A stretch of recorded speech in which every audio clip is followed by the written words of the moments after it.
మీరు చూస్తున్న వృద్ధురాలి పేరు భన్వరీదేవి. దాదాపు 27 ఏళ్లుగా న్యాయం కోసం పోరాటం చేస్తూనే ఉంది. తన భర్త కళ్ల ముందే 5గురు పెద్ద కులస్తులు ఆమెను అత్యాచారం చేశారు. అప్పటినుండి కోర్టుల చుట్టూ న్యాయం కోసం తిరిగినా ఆమెకు ఆ కోర్టుల్లో న్యాయం మాత్రం దక్కలేదు. ఆమెపై అత్యాచారం చేసిన 5గురిలో ఇప్పటికీ 4 వివిధ కారణాల వల్ల మరణించినప్పటికీ భన్వరీదేవి ఇంకా న్యాయం కోసం పోరాడుతూనే ఉంది. ఆమె చెప్పే మాట ఇదొక్కటే, యహ న్యాయ్ నహీ మిలా, భగవాన్ కీ అదాలత్ మే తో మిలేగా అని. మన దేశంలోని న్యాయ వ్యవస్థకు కులం, మతం, పేద, ధనిక, చిన్న, పెద్ద అనే వివక్ష నిజంగానే లేదా? న్యాయదేవత నీడలో మనందరం సమానమేనా? ఇప్పుడు మేము మీకు చెప్పబోయే ఈ రియల్ లైఫ్ స్టోరీ విన్నాక ఈ ప్రశ్నలకు సమాధానం చెప్పాలంటే కొంచెం సంకోచించక తప్పదు. ఇది 2 దశాబ్దాలుగా న్యాయం కోసం దృఢ నిశ్చయంతో, ఆత్మ సంకల్పంతో పోరాడిన ఓ మహిళ కథ. ఈ కథ విన్నాక ఒక మహిళ ఈ సమాజంలోని మూఢనమ్మకాలు, అర్థంలేని కట్టుబాట్లను, కులం వివక్షను నిర్మూలించటానికి ఎంత దూరం వెళ్ళింది,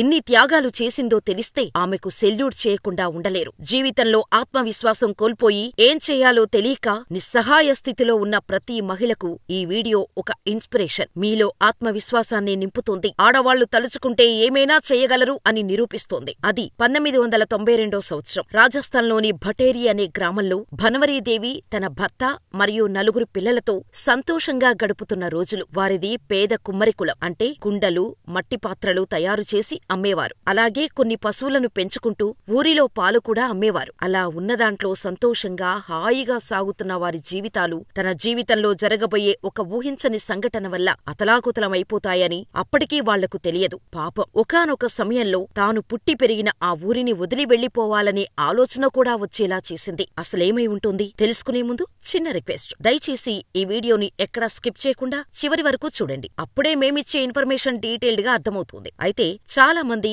మా వీడియో చూసి మా ఛానల్ ని సబ్స్క్రైబ్ చేసుకోవడం మర్చిపోతున్నారు. దయచేసి మేమిచ్చే ఇన్ఫర్మేషన్ నచ్చితే వీడియోని లైక్ చేసి మా ఛానల్ ని సబ్స్క్రైబ్ చేసుకుని పక్కనే ఉన్న బెల్ ఐకాన్ కొట్టేసి నోటిఫికేషన్ ఆన్ లో పెట్టుకోండి. అలాగే చివర్లో మీ అభిప్రాయాన్ని మాకు కామెంట్ చేయటం మాత్రం మర్చిపోకండి. ఇక వీడియో స్టార్ట్ చేసేద్దాం. అసలేం జరిగిందంటే, భన్వరీదేవి తన గ్రామంలో ప్రభుత్వం నియమించిన ఒక మహిళా సామాజిక కార్యకర్తగా పనిచేసేది. గ్రామంలోని ఆడవాళ్లకు ఆరోగ్యంపై అవగాహన కల్పించటం, పరిశుభ్రత యొక్క ప్రాముఖ్యత గురించి వివరించటం, కుటుంబ నియంత్రణపై సందేహాలు తీర్చటం, బాల్య వివాహాలను అరికట్టడం, మహిళా సాధికారత కొరకు కృషి చేయడం ఆమె వృత్తి యొక్క బాధ్యతలు. అది 1992 మే 5. ఆ రోజు కూడా రోజులాగానే తన బాధ్యతలు నిర్వహించడానికి ఇంటి నుంచి బయలుదేరింది ఆమె. ఆ రోజు గ్రామమంతా అఖా తీజ్ అనే పండుగ జరుపుకుంటున్నారు. ఆ పండుగలో భాగంగా వివాహాలు జరిపించటం వారి ఆనవాయితీ. వాటిల్లో బాల్య వివాహాలు కూడా ఉండేవి. తన పనుల్లో నిమగ్నమై ఉన్న దేవికి ఒక సమాచారం అందింది. ఒక 9 నెలల పసిపాపను ఒక బాలుడికి ఇచ్చి వివాహం చేసే ఏర్పాట్లు జరుగుతున్నాయి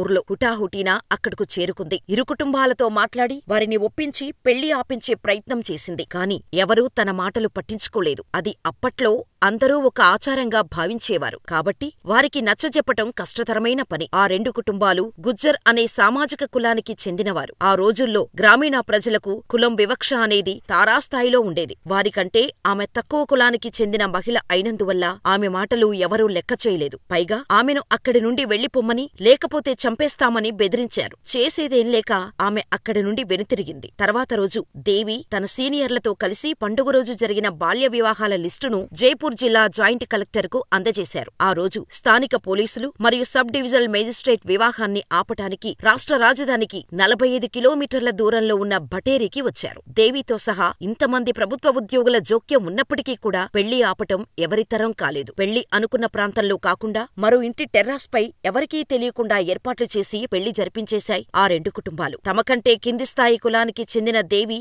వారికి ఎదురు తిరగటం తట్టుకోలేకపోయారు గుజ్జర్లు. కోపంతో ఊగిపోయారు. ఆమె కుటుంబాన్ని బహిష్కరించాలని ఊర్లో ప్రచారం చేయించారు. ఆమె చేసిన కుండలు కాని, ఆమె వద్ద పాలు కాని ఎవరూ కొనుగోలు చేయవద్దని ఆంక్షలు విధించారు. తన భర్తపై దాడి చేసి వారి 4 పిల్లల్ని బెదిరించారు. వారికి నరకయాతన చూపిస్తూ వచ్చారు. ఇలా రోజులు గడుస్తూ ఉండగా ఒకరోజు దేవి తన భర్తతో కలిసి పశువులకు మేత తీసుకురావటానికి పొలానికి వెళ్ళింది. ఆ సమయంలో 5గురు వ్యక్తులు వారిపై దాడి చేశారు. 2 ఆమె భర్తను పట్టుకోగా మరో 3 ఆమెపై సామూహిక అత్యాచారానికి పాల్పడ్డారు. దేవి మనసులో భయాన్ని కలిగించటానికి మరియు ఇలా ఎదురు తిరిగితే వారికి ఇదే గతి పడుతుందని గ్రామంలో వారికి ఒక సందేశాన్ని ఇవ్వటానికి ఉద్దేశించి చేసింది. అయితే ఆ సంఘటనతో పాపం దేవి జీవితం అస్తవ్యస్తమైపోయింది. తన ప్రపంచం మొత్తం చీకటి అలుముకుంది. కాని ఆమెలో ఆ ఘటనే ధైర్యాన్ని నింపింది. తనపై జరిగిన లైంగిక దాడికి బెదరకుండా ఇలాంటి పరిస్థితి ఏ మహిళ కూడా ఎదుర్కోకూడదు రావద్దు అనుకుంది. సాదరంగా ఇలాంటి పరిస్థితుల్లో ఆడవాళ్లు బయటికెళ్తే న్యాయం కోసం పోరాడితే పరువు పోతుంది అనుకుంటారు సమాజం. కాని భన్వరీదేవి మాత్రం తన కోసం తాను ధైర్యంగా నిలబడి పోరాడి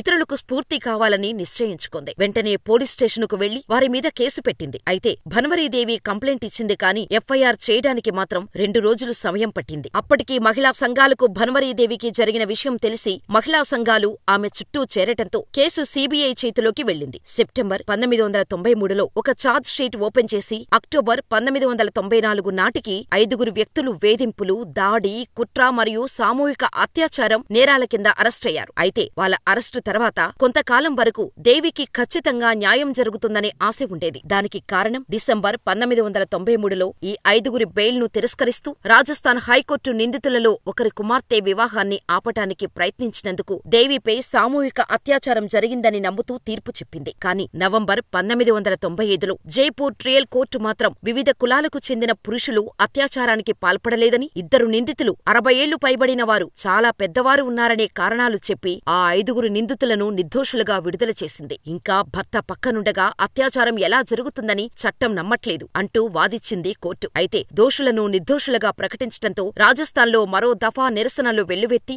ఢిల్లీ వరకు వ్యాప్తించాయి. ఆమె భద్రత గురించి ఆందోళన చెందుతూ మహిళా హక్కుల కార్యకర్తలు భటేరికి వెళ్లటంతో న్యాయంపై దృష్టి పెట్టాలని కోరుతూ దేవి వారిని అక్కడి నుండి పంపేసింది. 1995లో ఆమె రాజస్థాన్ హైకోర్టులో న్యాయం కోసం అప్పీల్ చేసింది. ఈ సంఘటన జరిగి 26 ఏళ్లు దాటినా ఈ కేసును ఇంకా న్యాయస్థానం సీరియస్ గా తీసుకోలేదు. అయితే ఏకకాలంలో మహిళా హక్కులపై పనిచేస్తున్న 4 స్వచ్ఛంద సంస్థలు, విశాఖ, రాజస్థాన్కు చెందిన మహిళా పునరావాస బృందం, ఢిల్లీకి చెందిన జాగోరి మరియు కాలీ ఫర్ ఉమెన్ సుప్రీంకోర్టులో పిటిషన్ వేశారు. వారి వాదన ఏమిటంటే దేవి రాజస్థాన్ ప్రభుత్వ ఉద్యోగి, తన విధులను నిర్వర్తిస్తున్న సమయంలో ఈ నేరం జరిగిందని, పని ప్రదేశాలలో జరిగే నేరాలను ఎదుర్కోవటంలో చట్టాలు పూర్తిగా విఫలమవుతున్నాయని వాదించారు. దానికి 1997లో ఒక చారిత్రాత్మక తీర్పులో సుప్రీంకోర్టు కార్యాలయాల్లో జరిగే లైంగిక వేధింపులను దృష్టిలో ఉంచుకొని దేశం చరిత్రలోనే మొదటిసారి మార్గదర్శకాలను వెలువరించింది. వీటికి విశాఖ మార్గదర్శకాలు అనే పేరును ఆపాదించి ఇది పని ప్రదేశంలో మహిళలపై లైంగిక వేధింపులకు పరిష్కారాన్ని వివరించే ప్రెక్యూర్సర్ యాక్ట్. కోర్టు ఈ చట్టాన్ని తీసుకొచ్చినప్పటికీ కూడా ఇప్పటికీ దేవికి మాత్రం న్యాయం జరగలేదు. అయితే దేవి తన సొంత యుద్ధంలో ఓడిపోయి ఉండవచ్చు. కాని ఆమె భారతదేశంలోని శ్రామిక మహిళలందరికీ ఆత్మస్థైర్యాన్ని కలిగించే ఒక చట్టం ఈ ప్రభుత్వం తీసుకురావడానికి ఒక పునాదిగా నిలిచింది. సామూహిక అత్యాచారం జరిగిన కొన్ని సంవత్సరాలలో దేవి ఒక నేషనల్ ఐకాన్గా మారింది. ఆమె ధైర్య సాహసాలకు ప్రధానమంత్రి నరసింహారావు ద్వారా 25,000 రూపాయల బహుమతి లభించింది. యుఎన్ యొక్క 4వ ప్రపంచ మహిళల సదస్సులో భాగంగా 1994లో బీజింగుకు వెళ్ళింది.